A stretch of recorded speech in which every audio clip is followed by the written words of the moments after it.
The bullet shattered the window of the general store just as Willa Garrison dropped behind the counter, her heart hammering so hard she thought it might break through her ribs. She had been reaching for a bag of flour when the first shot rang out, and now the sounds of shouting men and galloping horses filled the dusty streets of Winnemucca, Nevada. It was August 1883, and the summer heat made everything shimmer like a fever dream. But the danger was real enough.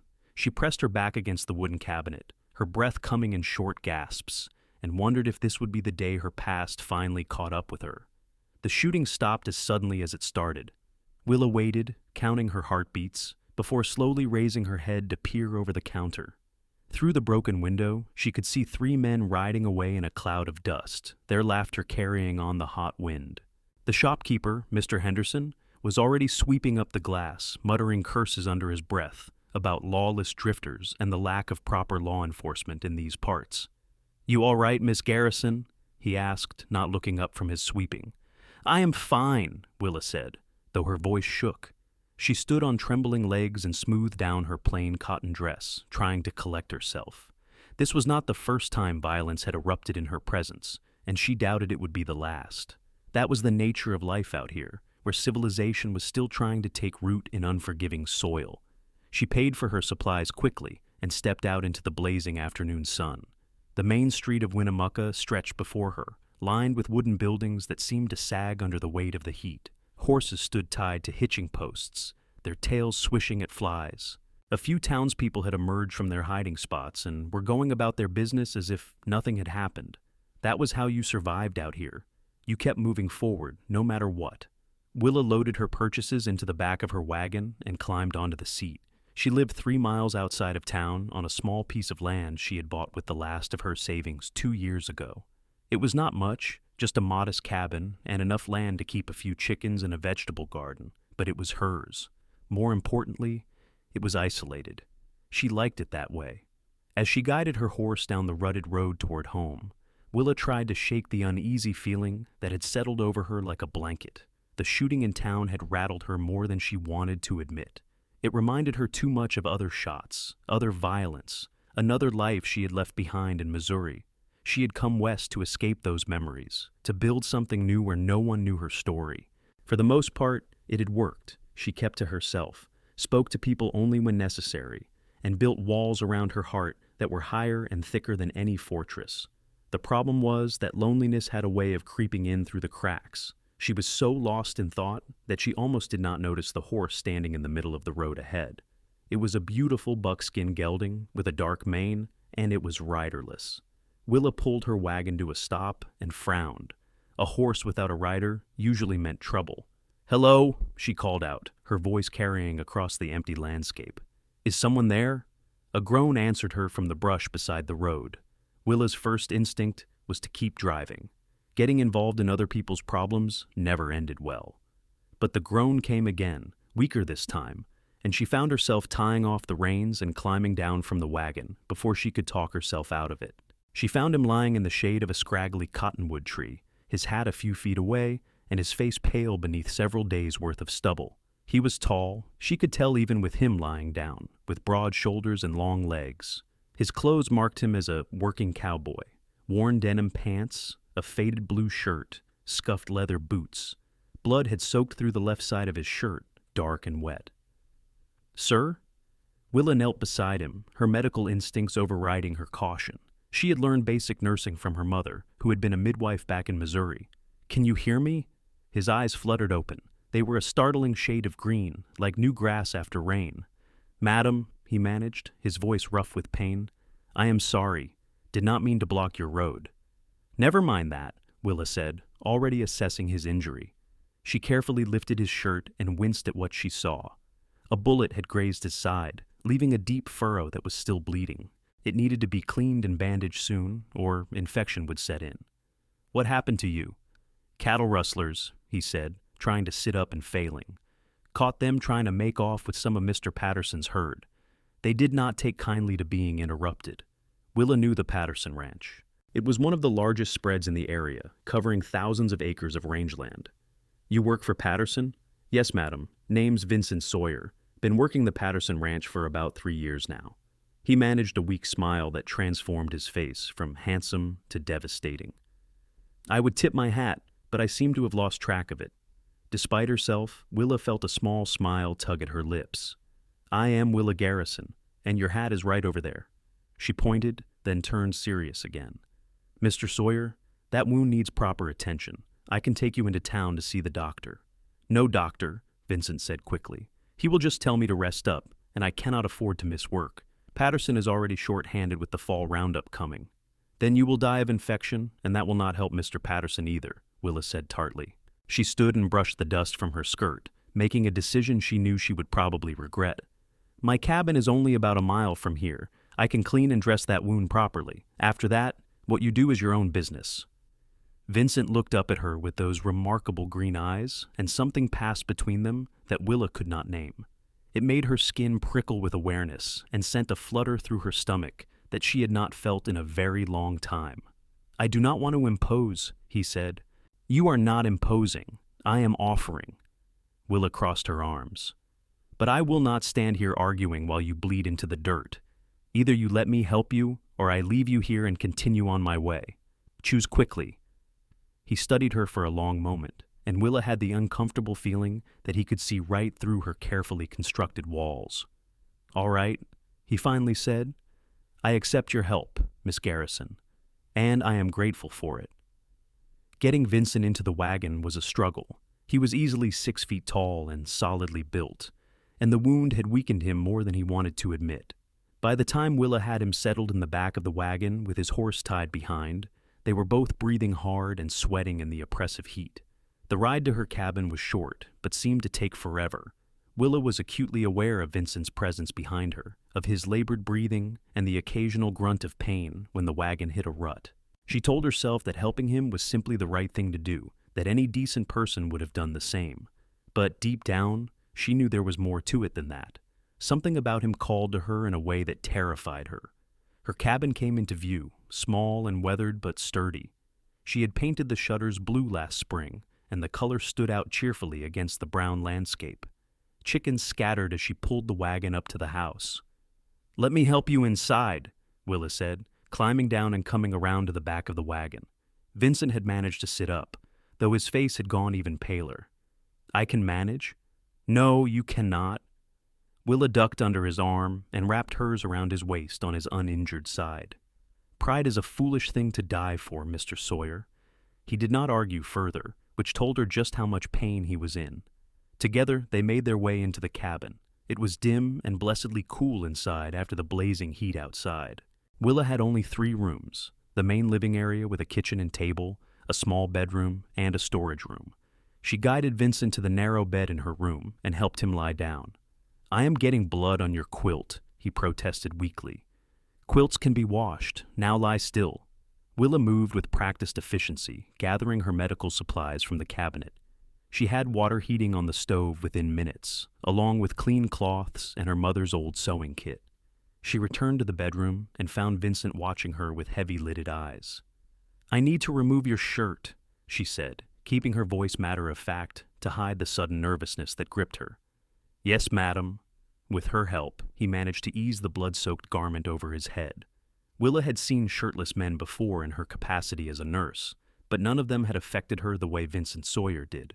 His chest and stomach were tanned and muscled from years of hard work, with a scatter of dark hair that narrowed down past the waistband of his pants. She forced herself to focus on the wound, on the medical task at hand, and not on the way her fingers tingled when they brushed against his skin. The cleaning took nearly an hour. The wound was messy, but not as deep as she had feared. The bullet had gouged a channel through the flesh along his ribs, but had not penetrated the muscle wall. Still, it would hurt like hell and take weeks to heal properly. This would be easier if I had some whiskey to numb the pain, Willa said as she threaded a needle. Do not worry about me, Miss Garrison. I have felt worse. She glanced at his face and saw that his jaw was clenched so tight she feared he might crack his teeth. Nevertheless, this will hurt. I am sorry. Nothing to apologize for. You are helping me. His eyes met hers, and that strange connection sparked between them again. Why are you helping me? You do not know me. Willa paused with the needle poised above his skin. It was a fair question, one she had been asking herself. "Because you needed help," she said simply, "and because no one should die alone by the side of a road if it can be prevented." "There is more to it than that," Vincent said softly. "I can see it in your eyes." "You do not know anything about me or my eyes," Willa said, more sharply than she intended. She bent to her work, making the first stitch. Vincent hissed in pain, but did not pull away. They did not speak again until she had finished stitching and bandaging the wound. By that time, Vincent's face was gray and slick with sweat, and Willa's hands were trembling with fatigue and residual fear. She covered him with a clean sheet and stepped back. "You need to rest," she said. "The fever will likely set in tonight. I will check on you regularly." "Miss Garrison." Vincent caught her wrist gently as she turned to leave. His hand was large and calloused and warm against her skin. "Thank you. Truly. You saved my life today." "Perhaps," Willa said, carefully extracting her wrist from his grip. The touch had sent heat racing up her arm. "Or perhaps you would have been fine regardless. Either way, you are welcome." She left the room quickly, closing the door behind her. In the kitchen, she braced her hands on the table and took several deep breaths. What had she done? She had brought a stranger into her home, a man she knew nothing about except that he was injured and worked cattle and had eyes that seemed to see straight through her defenses. It was dangerous, not because she thought Vincent would hurt her, though she supposed that was always a possibility. No, it was dangerous because she could already feel something shifting inside her, some long, frozen part of her heart beginning to thaw, despite her best efforts to keep it locked away. Willa spent the rest of the afternoon trying to keep busy. She unloaded her supplies from the wagon, tended to the chickens, weeded her vegetable garden. All the while, she was aware of Vincent lying in her bed just beyond the cabin wall. She checked on him twice before evening fell. The first time, he was sleeping fitfully. The second time, his skin was hot to the touch, and he was mumbling incoherently. The fever had arrived. Willa settled into the chair beside the bed, with a basin of cool water and clean cloths. Through the long night, she bathed Vincent's face and chest, trying to bring down the fever. He thrashed and muttered, calling out names she did not recognize, and reliving some trauma she could only guess at. Once, his hand shot out and grabbed her arm with surprising strength. "No!" he gasped, his eyes open but unseeing. "You cannot! Please!" "Shh!" Willa soothed, gently disengaging his grip. "You are safe. You are all right." His eyes focused on her face. For a moment, he seemed to really see her. "Angel," he whispered. "No," Willa said softly. "Just a woman who knows how to stitch a wound. Now rest." He subsided back into fevered sleep, and Willa continued her vigil. As the hours crawled past, she found herself studying his face in the lamplight. He had strong features, a straight nose, a firm jaw, high cheekbones. There was a small scar through his left eyebrow that gave him a slightly rakish look. He was perhaps 25 or 26, she guessed, only a few years older than her own 23 years. She wondered what his story was. What had brought him west? What made him willing to risk his life chasing cattle rustlers? Did he have family somewhere worrying about him? And why did she care so much? As dawn broke, the fever finally crested and began to fall. Vincent's sleep became deeper and more peaceful. Willa allowed herself to doze in the chair, exhausted from the long night. She woke to find sunlight streaming through the window and Vincent's green eyes watching her. "Good morning," he said. His voice was weak but clear. "You stayed with me all night." Willa sat up quickly, wincing as her stiff muscles protested. "Your fever broke about an hour ago. How do you feel?" "Like I was shot and then trampled by a horse," Vincent said with a slight smile. "But alive, thanks to you. Are you hungry? I can make some broth." "I am, actually, starving." He started to sit up, then thought better of it and lay back down. "Maybe I will just stay here for a moment." A wise decision. Willa stood and stretched, feeling her spine pop. "I will bring you something to eat. Do not try to get up on your own." She left before he could respond, needing space to clear her head. In the kitchen, she put together a simple breakfast of broth and biscuits left over from yesterday. Her hands moved automatically while her mind churned with conflicting thoughts. Vincent Sawyer was trouble, not because he was a bad man, but precisely because he seemed to be a good one. And good men were dangerous to women like her, women who had sworn never to let anyone close again. When she returned to the bedroom with a tray, Vincent had managed to prop himself up against the headboard. He accepted the bowl of broth gratefully and ate slowly, clearly savoring every spoonful. "This is delicious," he said. "You are a good cook as well as a skilled nurse." "It is just broth, Mr. Sawyer, nothing special." "Vincent," he corrected, "after you have seen a man with his shirt off and nursed him through a fever, I think we can dispense with formalities." Willa felt her cheeks warm. "Very well, Vincent, and you may call me Willa." "Willa," he repeated, and somehow her name sounded different in his deep voice. "It suits you, graceful and strong, like the willow tree." "That is presumptuous. You do not know if I am graceful or strong. I know you dragged a full-grown man into your wagon and then sat up all night keeping him alive. That takes considerable strength." Vincent set the empty bowl aside and studied her with those penetrating green eyes. "And I know you are frightened of something. I can see it in the way you hold yourself, like you are ready to run at any moment." The observation was too accurate, too close to the truth. Willa stood abruptly and took the tray. "You need more rest. I will check on you later." "Willa, wait." Vincent's voice stopped her at the door. "I am sorry. I did not mean to pry or make you uncomfortable. I just want to understand." "There is nothing to understand," Willa said without turning around. "You were injured. I helped you, and when you are well enough, you will leave. That is all there is to it." She left the room before he could respond, but she could feel his gaze on her back like a physical touch. The next 3 days fell into a pattern. Willa brought Vincent his meals and changed his bandages twice a day. Between those necessary interactions, she kept herself busy with chores and avoided spending any more time in his presence than absolutely required. But it was difficult.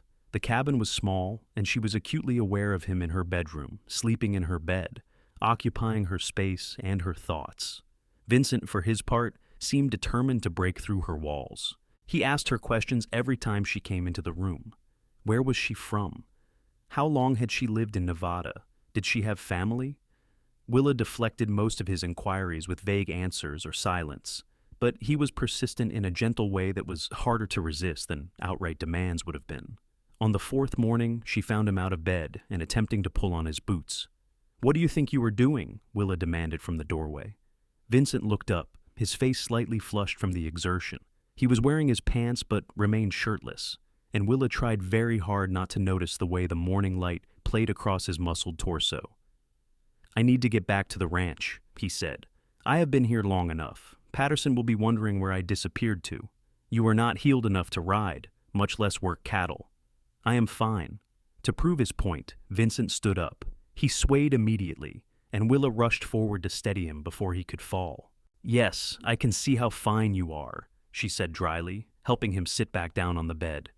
"You are being foolish." "I am being practical. I cannot impose on your hospitality forever, and I have responsibilities. Your responsibility right now is to heal properly.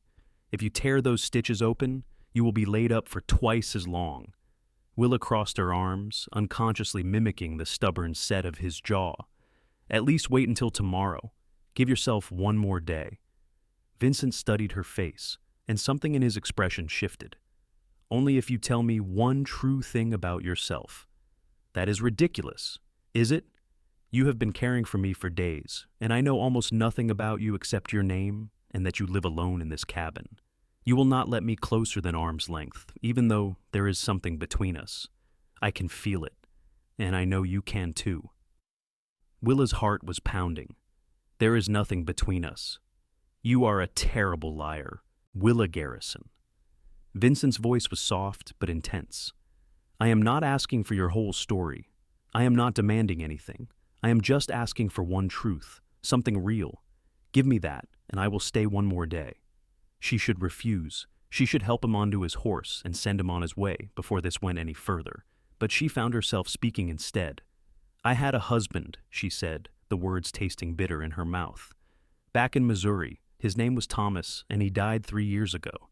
That is why I came west, to escape the memories and start fresh." It was not the whole truth, not even close, but it was more than she had told anyone else in Winnemucca. Vincent seemed to sense the weight of even that small admission. "I am sorry for your loss," he said quietly. "That must have been terrible." "It was." Willa turned away, fighting the tears that suddenly threatened. Now you have your truth. Will you stay and rest another day? I will. She fled the room before he could say anything else. That afternoon, unable to stand the tension in the cabin any longer, Willa went outside to work in her garden. The sun was merciless, beating down on her bent back as she pulled weeds and checked the vegetables. Tomatoes were ripening on their stakes, and the squash vines had spread impressively. It was honest work that usually brought her peace, but today her mind would not settle. She had not spoken about Thomas to anyone in 2 years, had not even allowed herself to think about him if she could help it. The memories were too painful, too complicated, too tangled up with guilt and grief and anger. You need a hat or you will get sunstroke. Willa spun around to find Vincent standing on the cabin's small porch. He had found a clean shirt from somewhere, probably the spare she kept meaning to donate to the church. It hung loose on his frame, but was better than nothing. You should not be out of bed, she said. I have been in bed for 4 days. I needed to move around a bit. He descended the 2 steps carefully and walked toward her, moving gingerly but steadily. Besides, I wanted to see your place properly. It is nice, peaceful. It suits me. Willa returned her attention to the weeds, hoping he would take the hint and leave her alone. Instead, Vincent lowered himself carefully to sit on the ground at the edge of the garden. Will you tell me about him, your husband? No? Why not? Because it is none of your concern. Willa yanked at a particularly stubborn weed with more force than necessary. You should not even be out here. What if you tear your stitches? They are fine. You did excellent work. Vincent plucked a blade of dry grass and twirled it between his fingers. I lost someone too. Her name was Catherine. We were going to be married. Despite herself, Willa glanced at him. What happened? Cholera swept through our town when I was 21. Took Catherine and my mother both within the same week. Vincent's voice was matter of fact, but Willa could hear the old pain underneath. My father had died years before in a mining accident, so that left just me and my younger sister Lily. She was only 16. I had to figure out how to take care of both of us. I am sorry, Willa said softly. That must have been very difficult. It was, still is sometimes. He looked up at her, squinting against the sun. But life goes on, you know. We find ways to keep moving forward. I brought Lily west with me, got her settled with a good family in Sacramento who needed help with their children. She is doing well there now, sends me letters. And I found work that I am good at, a purpose. It is not the life I planned, but it is a good life nonetheless. Willa sat back on her heels, studying him. Why are you telling me this? Because I want you to understand that I know something about loss and grief and building a new life from broken pieces. And I want you to know that you can trust me, even if you do not believe it yet. Trust is not something I give easily. I did not imagine it was. Vincent smiled slightly. But I am a patient man, Willa, and I think you are worth waiting for. The words hung in the air between them, weighted with meaning. Willa's hands had started to tremble, so she buried them in the dirt, anchoring herself. You are talking nonsense. You do not know me well enough to make statements like that. Maybe not, but I know enough to want to learn more. I know that you are kind but trying hard not to be. I know that you are brave, living out here alone without anyone to help or protect you. I know that you have been hurt deeply, and that you guard your heart like a fortress. Vincent's green eyes were steady on hers. And I know that when you smile, which is rare, it lights up your whole face. Stop. Willa stood abruptly, brushing dirt from her skirt. Just stop. You will be leaving tomorrow, and then this conversation will not matter. What if I did not leave? Do not be ridiculous. You have a job to return to, responsibilities. I could come back, after work, on my days off. I could help you around the place. You must need help with things, repairs and such. I manage fine on my own. But even as she said it, Willa thought of the leaking roof she had been meaning to fix, the fence that needed mending, the 100 small tasks that were so much harder without an extra pair of hands. Vincent stood slowly, testing his strength. He walked closer, stopping just an arm's length away. What are you so afraid of, Willa? Everything, she wanted to say. I am afraid of letting someone in and then losing them. I am afraid of being hurt again. I am afraid that if you knew the truth about my past, you would not look at me the way you are looking at me right now. but she said none of that. Instead, she lifted her chin and met his gaze squarely. I am not afraid. I simply prefer my solitude. Another lie? Vincent's voice was gentle, without accusation. But that is all right. I will wait right here until you change your mind. What? I will wait, as long as it takes. I am not going anywhere, Willa Garrison. Willa laughed, though there was no humor in it. That is the most absurd thing I have ever heard. You cannot just wait. You have a life, a job. I will do my job, but in my free time, I will be here, helping you, getting to know you, proving that I am not going anywhere. The determination in his voice sent a thrill through her that she absolutely did not want to acknowledge. Unless you order me to stay away. If you do that, if you look me in the eye and tell me you truly want me gone, I will respect your wishes. But I do not think you will. He was right, and they both knew it. Willa was terrified to admit it, but some part of her desperately wanted him to stay, to keep pushing against her walls until they crumbled completely. You are making a mistake, she whispered. Maybe, but it is my mistake to make. Vincent smiled, and it transformed his whole face, making him almost unbearably handsome. So what do you say? May I come calling on you after I return to the ranch? Willa knew she should say no. She should send him away and go back to her safe, solitary life. But the words would not come. Instead, she heard herself say, You may visit, but I make no promises. I did not ask for promises, just a chance. The next morning, Vincent prepared to leave. His color had returned, and though he was still moving carefully, he was clearly on the mend. Willa helped him saddle his horse, her movements brisk and efficient to hide the strange ache in her chest. Thank you again, Vincent said, swinging up into the saddle with only a slight wince. For everything. You saved my life. You have thanked me enough, just try not to get shot again. He grinned down at her. I will do my best. I will be back on Sunday. That is my day off. Sunday, Willa repeated, her heart doing an uncomfortable flip. Unless you would prefer, I did not come. She could still back out, still protect herself. But instead, she said, Sunday is fine. Vincent's smile widened. He touched the brim of his hat in a gesture that was pure cowboy. Until Sunday, then. Willa watched him ride away until he was just a speck on the horizon, then disappeared entirely. Only then did she allow herself to acknowledge the confusing tangle of emotions churning inside her. Fear, yes, that was still there, but also anticipation, curiosity, and something that felt dangerously like hope. She spent the next 3 days in a state of restless energy. She cleaned the cabin from top to bottom, mended her clothes, reorganized her pantry. She told herself she was not preparing for Vincent's visit, that she always kept her home tidy, but she knew she was lying. Sunday morning dawned clear and hot. Willa changed her dress 3 times before finally settling on a simple blue cotton with white trim. She braided her hair, then took it down and pinned it up instead. Then she took it down again and left it loose around her shoulders, feeling foolish the entire time. This is ridiculous, she told her reflection in the small mirror. He is just a man. There is nothing to be nervous about. But her reflection looked skeptical. Vincent arrived just before noon, riding up to the cabin with a saddlebag slung over his shoulder. He dismounted with far more ease than he had shown 4 days ago, healing fast, as young, healthy men do. Good morning, he called out cheerfully. Or afternoon, I suppose. I brought supplies. Supplies? Willa stepped out onto the porch, shading her eyes against the sun. Tools, mostly. I figured I could start on that fence I noticed that needs mending. He pulled out a hammer and a bag of nails from the saddlebag. If that is all right with you.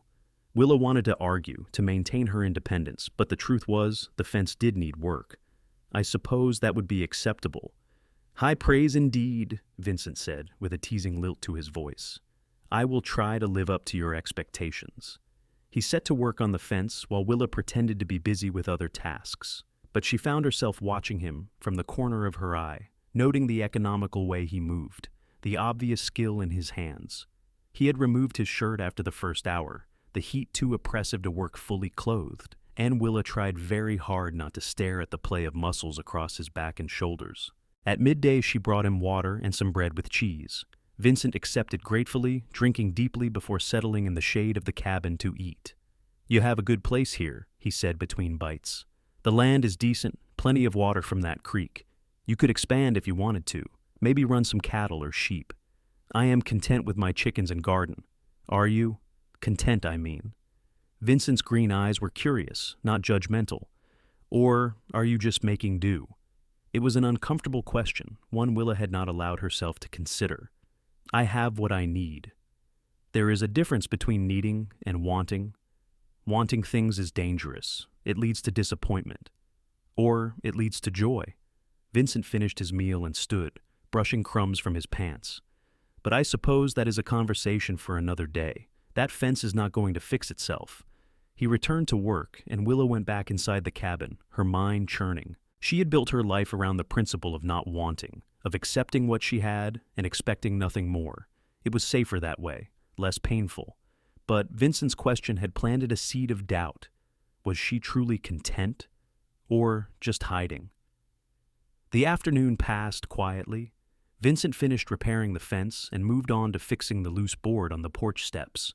Willa prepared an early supper, making more food than she usually would for just herself. When she called Vincent inside to eat, he washed up at the pump and joined her at the small table. The meal was slightly awkward at first, both of them aware of the intimacy of sharing food in her small cabin. But Vincent had a gift for easy conversation, telling her stories about the ranch and the men he worked with. Slowly, Willa found herself relaxing, even laughing at his description of a particularly stubborn cow that had evaded capture for 3 days. She was the smartest cow I've ever met, Vincent said, his eyes twinkling. Figured out how to unlatch gates and everything. We finally caught her, but I swear she looked smug about it, like she had won even though we got her in the end. I did not know cows could be smug. Oh, they can? Trust me on this? Vincent grinned at her. You should come see the ranch sometime. It is beautiful country, especially in the evening when the light turns everything gold. I do not think that would be appropriate. Why not? Patterson does not mind visitors. His wife has people over all the time. I meant it would not be appropriate for me to go with you specifically. Willa stood and began clearing the dishes, needing something to do with her hands. People would talk. Vincent stood as well, helping her despite her protest. Let them talk. I do not care what people think. Well, I do. I have worked hard to build a respectable life here. I will not have it ruined by gossip. Willa. Vincent caught her hand gently, stopping her frantic clearing. There is nothing wrong with a man calling on a woman he admires. That is how these things are done. I know how these things are done, Willa said, pulling her hand away. And I know how they end. How do they end? With pain, she wanted to say, with loss and regret and the hollow echo of might have been. But she could not speak those words aloud, so she just shook her head and turned away. Vincent was quiet for a long moment. Then he said, I should probably head back before it gets dark. Thank you for the meal. It was delicious. Willa nodded without turning around. She heard him move toward the door, heard it open. Then his footsteps stopped. I will be back next Sunday, he said quietly, if that is still all right with you. It is all right. After he left, Willa sat alone at the table and wondered what she was doing. This could not end well. She knew that with the certainty of experience. And yet, she had told him he could come back. Against all logic and self-preservation, she wanted to see him again. She was setting herself up for heartbreak, and there was nothing she could do to stop it. Vincent returned the following Sunday and the Sunday after that. A routine developed between them. He would arrive late morning and spend the day working on various projects around her property. There was always something that needed fixing or building or improving. In return, Willa fed him and occasionally allowed him to coax her into conversation. Slowly, she began to learn his story in greater detail. He had grown up in Colorado, the son of a miner who died when Vincent was 12. He had worked various jobs to help support his family, everything from mucking stables to hauling freight. After his mother and fiancée died, he had drifted west with his sister, looking for a fresh start. He had been working ranches ever since, drawn to the hard physical labor and the wide open spaces. I like working with my hands, he told her one afternoon, as they sat on the porch drinking lemonade. There is something satisfying about it, about seeing the tangible results of your effort. You build a fence, and it stays built. You round up cattle, and they are rounded up. It is simple in a way that most of life is not. I understand that, Willa said, surprising herself. That is part of why I like my garden. You plant seeds, you tend them, and they grow. It makes sense in a way that other things do not. What other things? Vincent asked gently. People, Willa thought. Relationships, the human heart. But she just shook her head and changed the subject. As August faded into September, the oppressive heat began to ease slightly. The evenings became pleasant, cool enough to sit outside and watch the sun set over the distant mountains.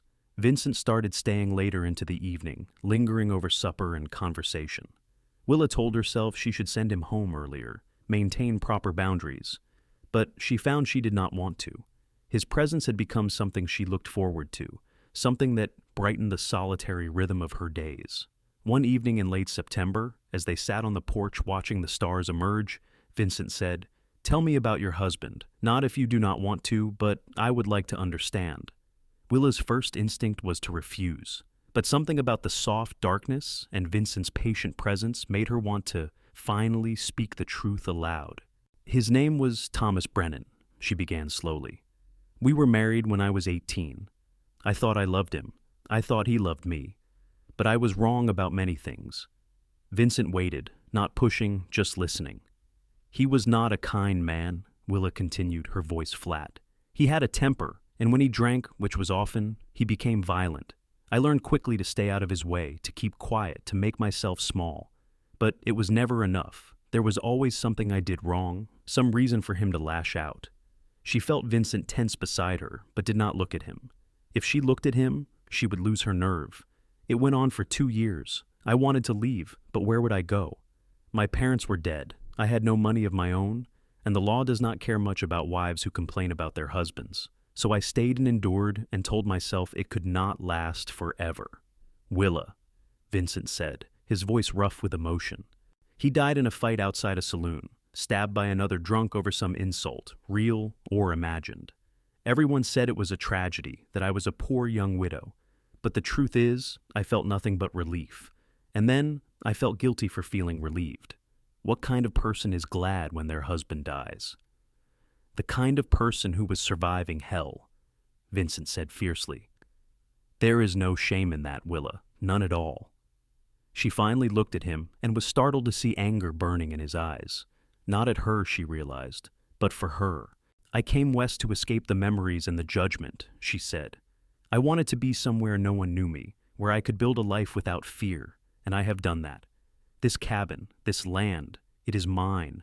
No one can take it away from me. No one can hurt me here. Is that why you will not let me close? Because you think I will hurt you?" "I think everyone hurts everyone eventually," Willa said. "It is just the nature of things, but I cannot survive being hurt like that again, Vincent. I barely survived it the first time." Vincent was quiet for a long moment, staring out at the dark landscape. When he finally spoke, his voice was measured and serious. "I cannot promise that I will never hurt you. People make mistakes, say the wrong things, disappoint each other. That is part of being human. But I can promise that I will never raise my hand to you in anger. I will never make you feel small or afraid. And if you give me a chance, I will spend every day trying to show you that not all men are like Thomas Brennan." Tears stung Willa's eyes. "Why? Why do you care so much? You could have any woman you wanted, someone easier, someone less damaged. Because you are not damaged. You are strong and brave and beautiful, and you make me want to be a better man." Vincent reached over and took her hand, his grip warm and gentle. "Because when I look at you, I see my future, if you will let me. And because I think, underneath all that fear and armor, you might feel the same way about me." The truth of his words hit Willa like a physical force. He was right. Somewhere along the way, between his first visit and now, she had fallen in love with Vincent Sawyer. It terrified her more than anything ever had, but it was undeniable. "I am scared," she whispered. "I know. But I am not going anywhere. I told you I would wait, and I meant it." Vincent squeezed her hand gently. "However long it takes, Willa, I will be right here." They sat in silence, hands clasped, while the stars wheeled overhead. It was not a resolution or a happy ending, but it was a beginning, and for the first time in years, Willa allowed herself to hope. The following weeks brought a subtle shift in their relationship. Vincent still came every Sunday, still worked on projects around the property, still shared meals with her.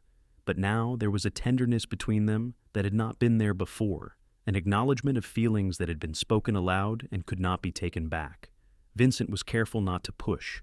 He did not try to kiss her or demand more than she was ready to give. Instead, he showed his affection in small ways, bringing her wildflowers he found growing along the trail, fixing things before she even asked, listening with genuine interest when she talked about her garden or her plans for the property. Willa found herself softening despite her best efforts to maintain her guard. It was impossible not to respond to Vincent's steady, patient devotion. He was everything Thomas had not been: kind, respectful, thoughtful.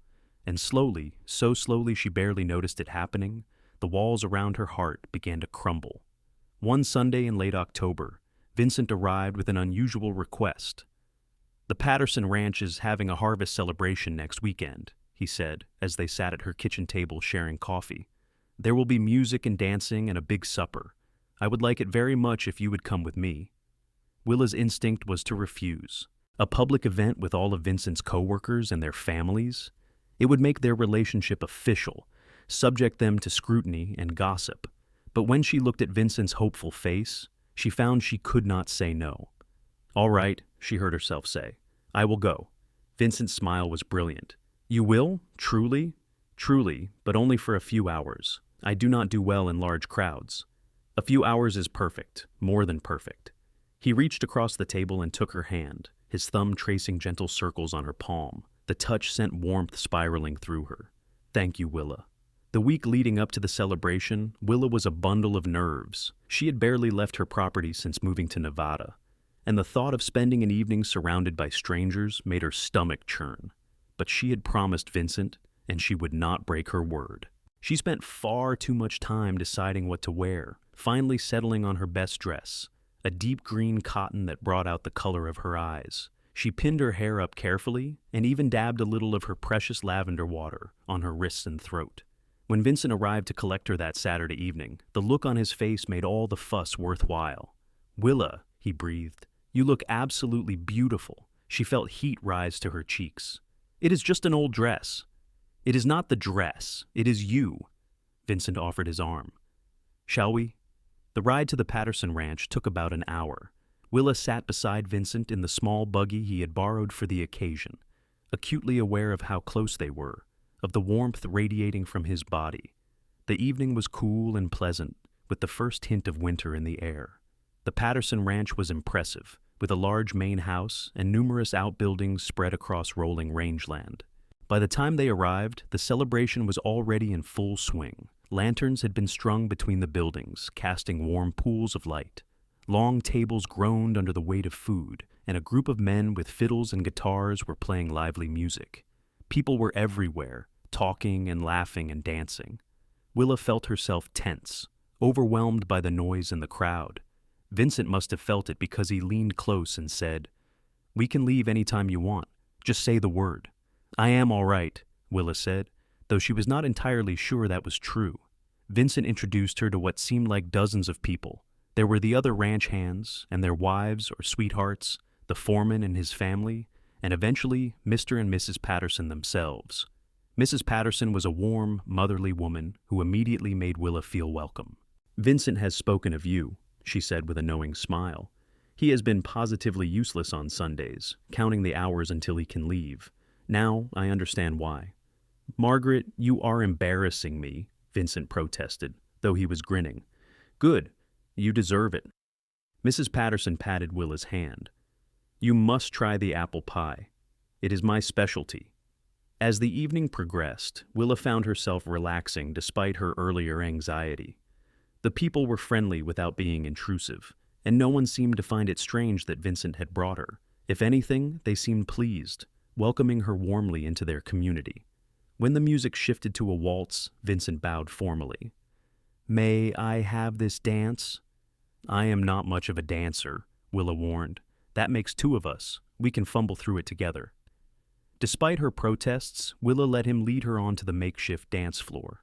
Vincent's hand was warm and solid at her waist, his other hand clasping hers gently. They moved together slowly, and while they were not the most graceful couple on the floor, Willa found she did not care.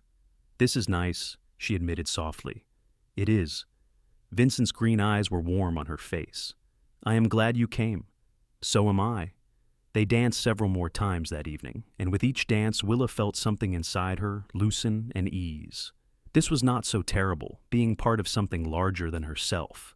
Letting people see her with Vincent, acknowledging what was growing between them. It was frightening, yes, but also exhilarating. As the evening drew to a close and they prepared to leave, several of the ranch wives invited Willa to join them for a quilting circle the following week. She found herself accepting, surprising both them and herself. On the ride home, Vincent was quiet, and Willa wondered what he was thinking. "Did you have a good time?" he finally asked. "I did, better than I expected." Willa glanced at him in the moonlight. "Thank you for inviting me. Thank you for saying yes. I know it was not easy for you." Vincent paused, then added, "Everyone liked you. Mrs. Patterson told me you were a keeper, and that I had better not let you get away." "Did she now?" "She did, and I happen to agree with her." Vincent pulled the buggy to a stop in front of Willa's cabin and turned to face her. "Willa, these past few months with you have been the happiest of my life. I know you are still afraid, and I understand why. But I need you to know that I am serious about this, about us. I am not just passing time. I am courting you with the intention of making you my wife, if you will have me." Willa's breath caught. They had been dancing around this conversation for weeks, but hearing him state it so plainly made it real in a way it had not been before. "Vincent, you do not have to answer now," he said quickly. "I am not asking you to marry me tonight. I am just telling you where I stand, what I want, so you know. So there is no confusion." Willa looked at him, this good man who had somehow found his way past all her defenses. In the moonlight, his face was open and honest, his green eyes steady on hers. She thought about the evening they had just shared, about the way he had stayed close but not overbearing, supporting her through her anxiety without trying to fix it. She thought about all the Sundays he had spent working on her property, all the patient conversations, all the small kindnesses, and she thought about her future.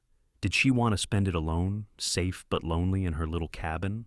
Or did she want to take a risk to reach for something more? "I want that too," she said, her voice barely above a whisper. "I want us. It terrifies me, but I want it." Vincent's face lit up with joy. "Truly? Truly?" Willa felt tears prick her eyes, but they were good tears this time. "I cannot promise I will not panic or try to push you away again. I cannot promise this will be easy, but I can promise to try. That is the best I can offer right now." "That is more than enough." Vincent reached up and cupped her face gently in his hand, his thumb brushing away a tear that had escaped. "May I kiss you?" Willa's heart was pounding so hard she thought it might burst from her chest. She had not been kissed since Thomas, and the memories of his rough, demanding kisses made her hesitate. But this was Vincent, not Thomas. Vincent, who had never once pushed her, who waited for permission even now. "Yes," she breathed. Vincent leaned in slowly, giving her time to change her mind. When his lips finally touched hers, it was gentle and sweet, nothing like the kisses she remembered. This kiss was a question and an answer, a promise and a hope. It was everything she had been afraid to want. When they finally pulled apart, Willa was trembling. "Are you all right?" Vincent asked, concern creasing his brow. "I am perfect," Willa said, and realized she meant it. For the first time in years, she felt truly, completely whole. Vincent helped her down from the buggy and walked her to her door. They stood on the porch, reluctant to say goodnight. "I will see you next Sunday?" Vincent asked. "You will see me before then, at the quilting circle, remember?" "That is Thursday. I cannot wait until Thursday." Vincent grinned. "What if I came by Wednesday evening, just for a short visit?" "That would be acceptable," Willa said, unable to keep from smiling. Acceptable. Such high praise. Vincent laughed and kissed her once more, quick and sweet. "Good night, Willa." "Good night, Vincent." She watched him drive away, then went inside and leaned against the closed door, her fingers touching her lips. She was in love, truly, deeply in love. And instead of being terrified, she felt lighter than air. The next few months passed in a blur of happiness that Willa had never imagined possible. Vincent came by several times a week, sometimes to work on projects, sometimes just to sit and talk. They shared meals and stories and long evenings on the porch. Slowly, carefully, they built a foundation of trust and affection that grew stronger with each passing day. Willa attended the quilting circle and found she enjoyed the company of the other women. They were kind and welcoming, and she began to feel part of the community in a way she never had before. Through them, she learned more about Vincent, hearing stories of his hard work and integrity, his kindness to others, his reputation as one of the best cowboys on the Patterson ranch. "You are lucky to have caught him," Mrs. Henderson from the general store said one afternoon as they stitched. "Half the single women in the county have set their caps at Vincent Sawyer at one time or another." "I did not catch him," Willa protested. "If anything, he caught me." The women laughed, and Mrs. Patterson said, "That is often how the best matches happen. The man sees something special and pursues it until the woman realizes what she has." As winter settled over Nevada, Vincent became a fixture in Willa's life and in her heart. He kissed her often now, each kiss deepening the connection between them. Sometimes they would sit by her fire for hours, talking about everything and nothing, and Willa would think about how different this was from her first marriage. With Thomas, she had been constantly on edge, never knowing what might set him off. With Vincent, she felt safe to be herself, to express opinions, to laugh and tease, and occasionally disagree without fear of retribution. In January, Vincent brought up the subject of marriage again. They were sitting at her table after supper, the cold wind howling outside, while the fire crackled cheerfully in the hearth. "I know we have only been courting a few months," he said, wrapping his hands around his coffee mug. "But I feel like I have known you forever, like I have been waiting for you my whole life." "I feel the same way," Willa admitted. "Then marry me." Vincent set down his mug and took her hands in his. "I know you are still working through your fears, and I understand that. But I love you, Willa. I want to spend my life with you. I want to wake up next to you every morning and fall asleep beside you every night. I want to build a future together, have children if we are blessed, grow old together. Say yes. Please say yes." Willa looked into his earnest face and felt the last of her walls crumble. She had spent so long being afraid, so long protecting herself, that she had forgotten what it felt like to be truly alive. But Vincent had reminded her. He had shown her that love did not have to hurt, that trust could be earned, that she deserved happiness. "Yes," she said, tears streaming down her face. "Yes, I will marry you." Vincent let out a whoop of joy and pulled her into his arms, spinning her around until they were both laughing and dizzy. When he set her down, he kissed her so thoroughly that Willa forgot to breathe. "I am going to make you so happy," he promised against her lips. "I am going to spend every day proving that you made the right choice." "I already know I did." They were married 6 weeks later in a simple ceremony at the small church in Winnemucca. Mrs. Patterson stood up as Willa's matron of honor, and one of Vincent's fellow ranch hands served as his best man. The whole community turned out for the wedding, filling the small church to capacity. Willa wore a new dress she had sewn herself, cream-colored cotton with lace at the collar and cuffs. Vincent wore his best suit, and when Willa walked down the aisle toward him, the look of love and wonder on his face made her knees weak. The ceremony was short but heartfelt. When the minister pronounced them man and wife and Vincent kissed her, Willa felt a sense of rightness settle over her. This was where she was meant to be. This was who she was meant to be with.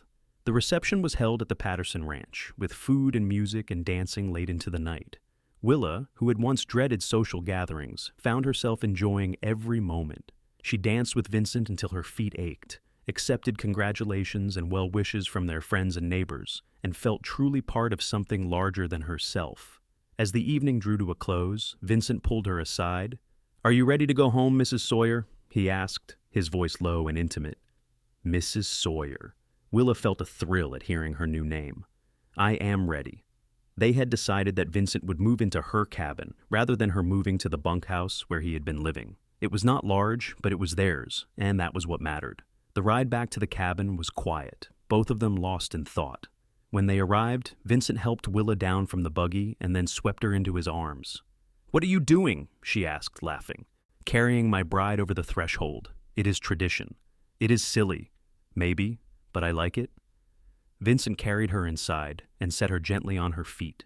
The fire had burned down to embers in their absence, casting the room in a warm glow. Willa suddenly felt nervous. She knew what was expected on a wedding night, had endured it with Thomas. But this was different. This was Vincent. "Hey," Vincent said softly, tilting her chin up so she had to meet his eyes. We do not have to do anything you are not ready for. We can just sleep. I am in no hurry. You are being too good to me. There is no such thing as being too good to the woman you love. Vincent kissed her forehead, her cheeks, her lips. I love you, Willa. All I want is to make you happy. You do make me happy, Willa said, and realized it was completely true. And I want this. I want you. I am just nervous. So am I, Vincent admitted with a sheepish smile. I want everything to be perfect for you. His honesty eased something in Willa's chest. She reached up and cupped his face in her hands. It is already perfect, because it is you. That night, Vincent showed Willa what it meant to be truly loved. He was patient and gentle, attentive to her needs and her fears. There was no rushing, no demands, just a slow exploration of trust and pleasure that left Willa breathless and amazed. This was what she had been missing, what she had never known existed. This connection, this intimacy, this feeling of being cherished. Afterward, they lay tangled together in the narrow bed, Vincent's arms wrapped securely around her. I love you, Willa whispered into the darkness.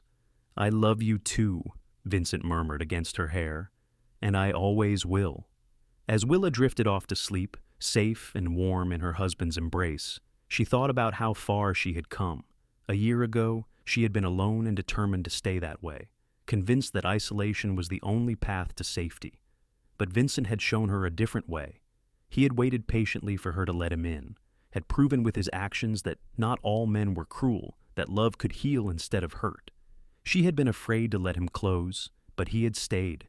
He had waited right there until she changed her mind, and now, finally, she was home. The first year of their marriage was one of adjustment and deepening love. Vincent continued working at the Patterson Ranch, but he was determined to build something of their own. He talked often of buying their own land someday, running their own cattle, building a real future together. In the meantime, they improved the cabin and the property. Vincent built a new barn for the few animals they acquired, repaired the roof, and helped Willa expand her garden. In the evenings, they would sit on the porch and plan their future, dreaming together. I want at least 4 children, Vincent said one warm spring evening as they watched the sunset. 4? Willa laughed. That seems ambitious. What? I like children. I want a house full of noise and laughter. Vincent pulled her close. Do not you? Willa thought about it. A year ago, she could not have imagined wanting children.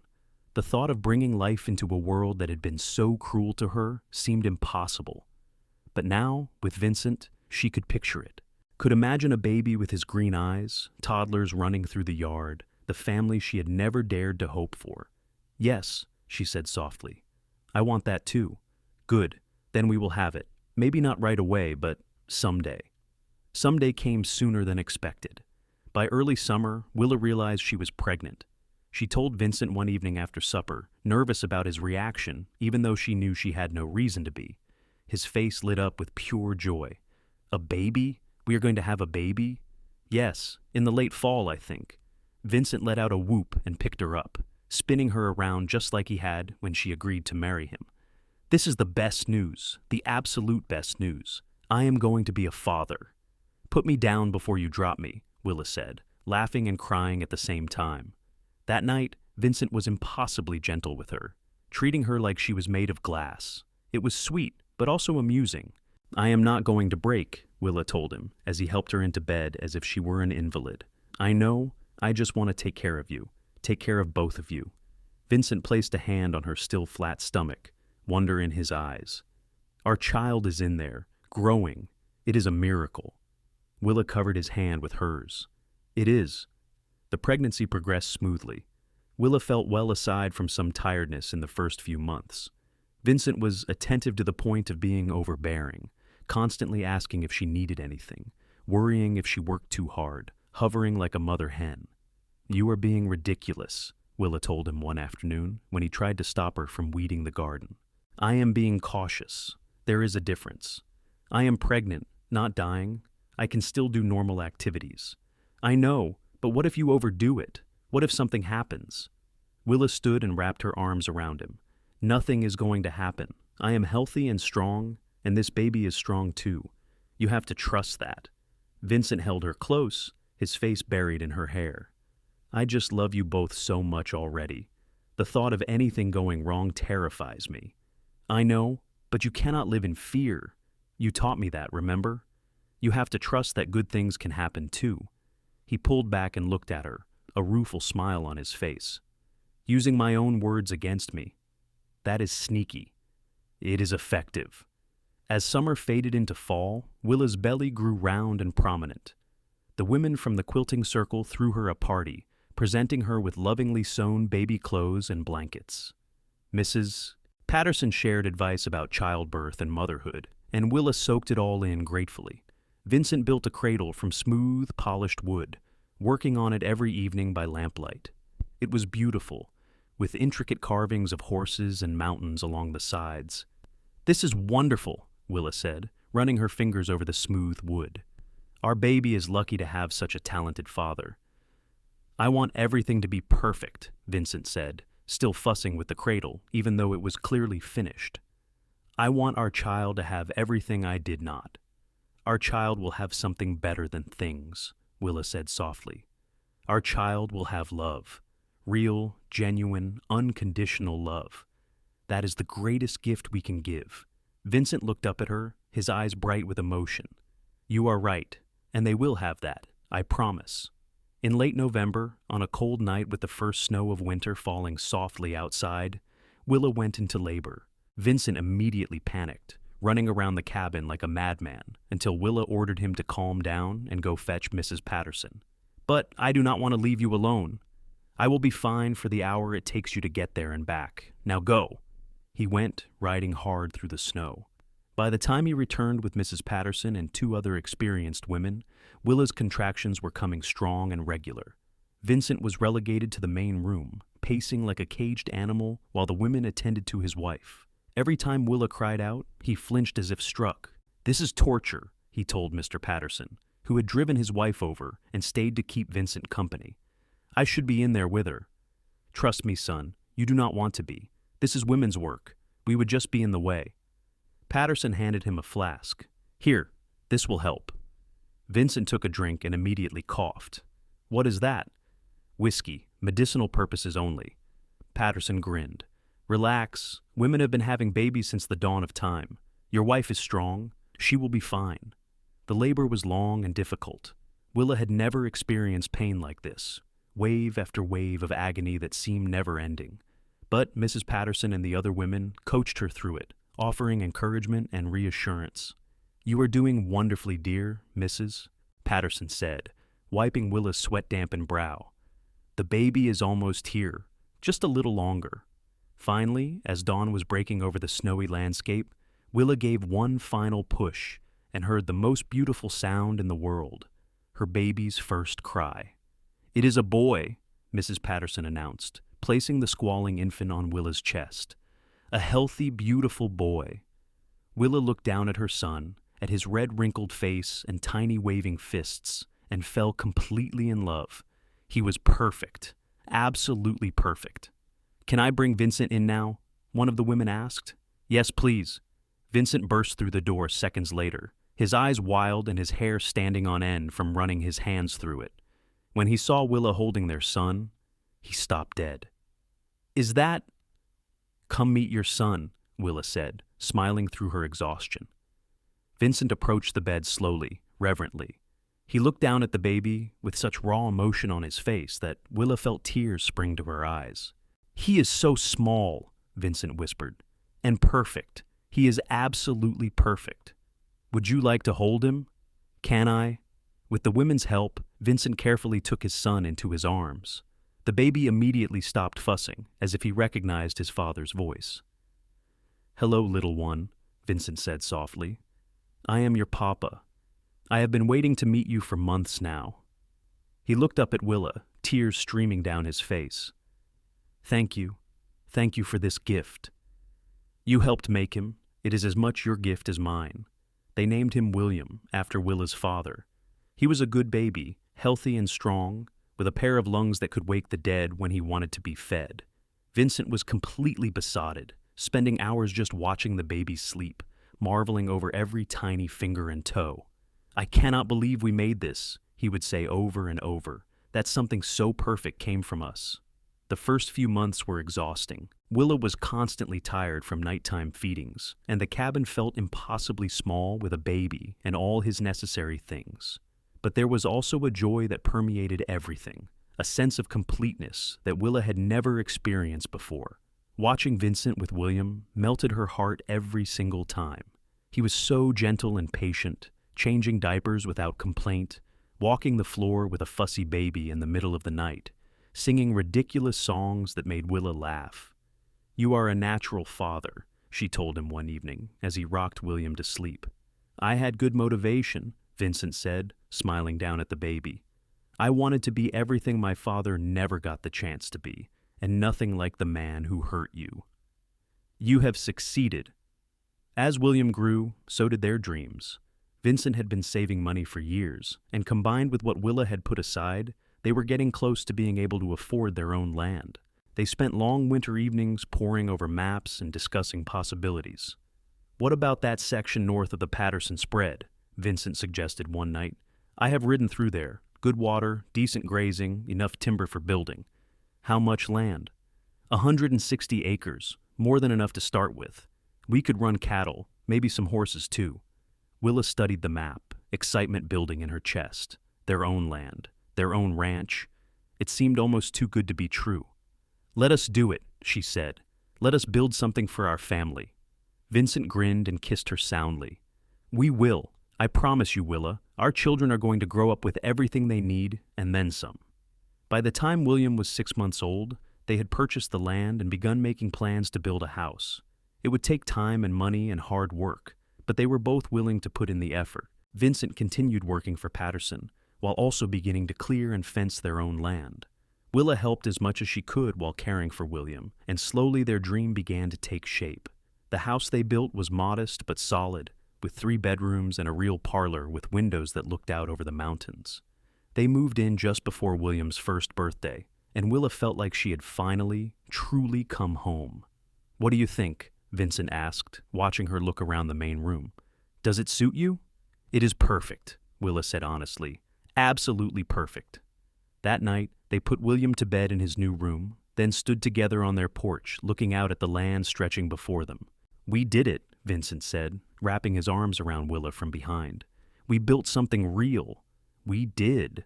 Willa leaned back against him, content. "And we are going to keep building. More children? At least 1 or 2 more. You wanted 4, remember?" "I do. Though after watching you go through childbirth, I feel guilty about that." Willa turned in his arms and smiled up at him. "Do not feel guilty. It was worth every second of pain to have William, and it will be worth it again for the others." "I love you," Vincent said, cupping her face and kissing her with the familiar passion that still made her heart race even after more than 2 years of marriage. "I love you so much." "I love you too, more than I ever thought possible." Their second child, a daughter they named Rose, arrived 2 years after William. The birth was easier this time, and Vincent was marginally less panicked, though he still paced holes in the floor while he waited. Rose had Willa's dark hair and Vincent's green eyes, and she was the apple of her father's eye from the moment she drew breath. "I am going to have to fight off suitors with a shotgun when she gets older," Vincent declared, cradling his tiny daughter. "Look at how beautiful she is." "She is 2 hours old. I think you have some time before the suitors start arriving," Willa said dryly, though she was charmed by his protectiveness. William was fascinated by his new sister, wanting to touch her constantly. "Baby," he would say, patting her gently. "My baby." "That is right," Vincent told him. "Your baby sister. You have to help protect her, all right?" "Protect," William repeated solemnly, taking his new job very seriously. As the children grew, so did the ranch. Vincent was good with cattle and horses, and word spread about the quality of his stock. They began selling beef and breeding horses, slowly building a reputation. It was hard work, but it was their work, their dream coming to life. Willa threw herself into making their house a home. She sewed curtains and quilts, planted a kitchen garden and flower beds, cooked and cleaned and cared for their growing family. She also discovered she had a talent for keeping books, managing the ranch's accounts with careful precision. "We made a profit this year," she told Vincent one evening as she tallied the numbers. "A real profit," not just breaking even. Vincent looked up from where he was teaching William to read. Truly? Truly, we can hire some help next year, maybe buy more stock. Or we could take a trip, Vincent suggested. Go visit Lily in Sacramento. She has been begging to meet you and the children. Willa smiled. I would like that. They made the trip the following spring, when Rose was 1 and William was 3. It was Willa's first time traveling since coming west, and she was nervous about leaving the ranch. But Vincent hired a reliable hand to watch over things, and they set out on the long journey. Meeting Vincent's sister was like meeting a female version of her husband. Lily had the same green eyes and easy smile, the same warmth and genuineness. She adored the children immediately and spent hours playing with them. You are good for him, Lily told Willa one afternoon, while the men were out and the children were napping. I have never seen Vincent this happy. Even before Catherine died, he was not quite like this. He is good for me too, Willa said. He saved me, in a way. He told me a little about your first husband. I am so sorry you went through that. It is in the past now. Vincent helped me see that I deserve better, that not all men are cruel. Lily reached over and squeezed her hand. I am glad he found you, and I am glad to have you as a sister. The trip renewed Willa in ways she had not expected. Seeing how far she had come, how much she had built with Vincent, made her appreciate everything even more. When they returned to the ranch, she felt ready to tackle whatever came next. What came next was another pregnancy. Their third child, a son they named Jacob, was born when Rose was 2 and William was 5. By this time, they had expanded the house to accommodate their growing family, adding another bedroom and a larger kitchen. 3 children, Vincent said, watching Willa nurse baby Jacob while William and Rose played nearby. 3 beautiful, healthy children. How did I get so lucky? We got lucky, Willa corrected. I never imagined I could be this happy, Vincent. Never dared to dream this big. Do you want another? Vincent asked. You said you wanted at least 2, and we have 3 now. But I remember saying I wanted 4. Willa considered. Each pregnancy and birth had been challenging, but the joy of her children far outweighed the difficulty. 1 more, she decided. 4 feels right. A nice, even number. Vincent laughed and kissed her forehead. 4 it is then, but let us give you some time to recover first. Their 4th and final child, another daughter they named Emma, arrived 3 years later. The birth was the hardest yet, and the doctor warned that Willa should not have any more children. She was 32 years old, with 4 children ranging from newborn to 8 years, and she was exhausted but gloriously happy. We have our 4, she told Vincent as he held Emma for the first time. Our family is complete. It is perfect, Vincent agreed, looking around at all their children. William was helping Rose entertain Jacob, showing the kind of responsible, caring nature that made both parents proud. Absolutely perfect. The years that followed were full and busy. The ranch continued to prosper, becoming one of the most successful in the region. Vincent hired more hands as needed, but he always made sure to be present for his family. He never missed important moments, never prioritized work over his wife and children.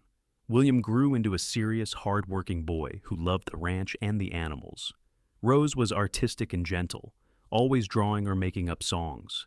Jacob was the adventurer, constantly getting into scrapes, but always with a smile on his face. And little Emma was the baby, adored by her older siblings and utterly fearless. Watching them grow filled Willa with a contentment she had never thought possible. This life, this family, this love, it was everything she had been afraid to hope for. And it was real. One evening, when Emma was 3 and William was 11, Willa and Vincent stood on their porch watching the sunset. The children were inside, getting ready for bed under the supervision of their hired housekeeper. From inside came the sounds of laughter and running feet. Do you remember when I first found you?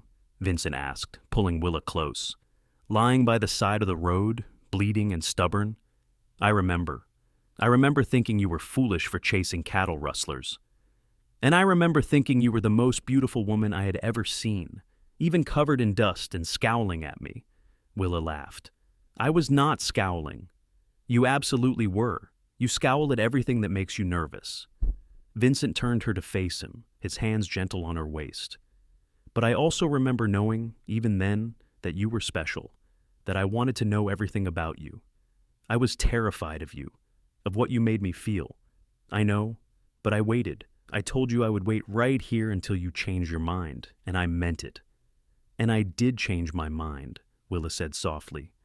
You made me believe in love again, in happiness, in the possibility of a future that did not hurt. You gave me everything I ever wanted, Vincent said, emotion thick in his voice.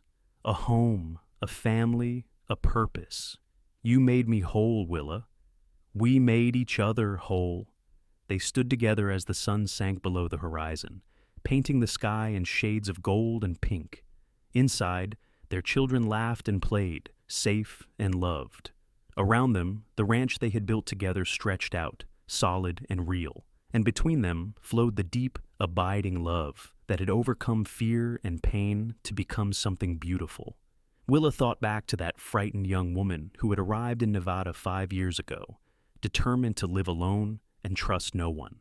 She would never have believed that this life was possible, that a man like Vincent Sawyer existed, a man who would wait patiently for her to heal, who would prove with his actions that love could be gentle and kind. But he had waited, and she had finally, bravely let him in. And now, standing in the warm circle of his arms with their children's laughter filling the air, Willa knew beyond any doubt that it had been worth the risk. Every moment of fear, every battle with her past, every tiny step toward trust had led her here, to this perfect moment, to this beautiful life. She had been afraid to let him close, but Vincent had said he would wait right here until she changed her mind, and he had kept his promise, just as he had kept every promise since, building a life and a love that would last forever.